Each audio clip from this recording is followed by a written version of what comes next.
সবাই মিষ্টি আলুর গাছটা দেখে কিভাবে শাক রান্না করব অনেক রকম রেসিপি দিয়েছিল, তার মধ্যে আজকে একটা করব।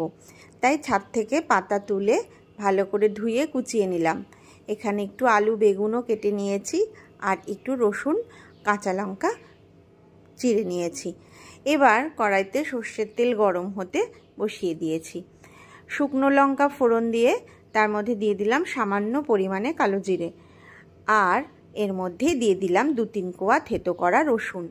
ভালো করে বেশ রসুনের ভাজা গন্ধ বেরিয়ে আসলেই এর মধ্যে আলু আর বেগুনটা দিয়ে দেব।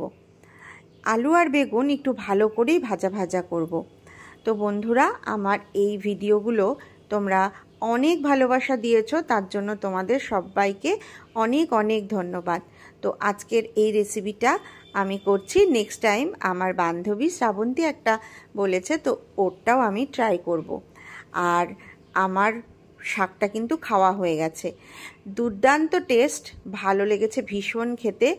তাই তোমরা এইভাবে করে দেখতে পারো। এবার আলু বেগুন ভাজা ভাজা হয়ে নরম হয়ে যাওয়ার পরেই আমি কুচনো শাকটা দিয়ে নুন দিয়ে দিয়েছি, আর আলু বেগুন ভাজার সময় হলুদও দিয়ে দিয়েছিলাম। এবার ঢাকা দিয়ে শাকের থেকে যে জলটা বেরোবে তার সাথে আলু বেগুনটা আরেকটু নরম হয়ে মাখো মাখো হয়ে গেলেই কিন্তু রেডি হয়ে যাবে এই মিষ্টি আলুর শাক। আমার তো খুব ভালো লেগেছে, আমি প্রথমবার খেয়েছি। আর আমি একটু রসুন কালো জিরা দিয়েই খেলাম, কারণ বুঝতে পারছিলাম না। তো এরপরে আমি এমনি রান্না করে নিরামিষভাবে বা বড়ি পাঁচফোড়ন দিয়ে করে দেখব। তো এই রেসিপিটা কিন্তু খুব সুন্দর হয়েছিল। ধন্যবাদ সবাইকে আমাকে এত ভালোবাসা দেওয়ার জন্য।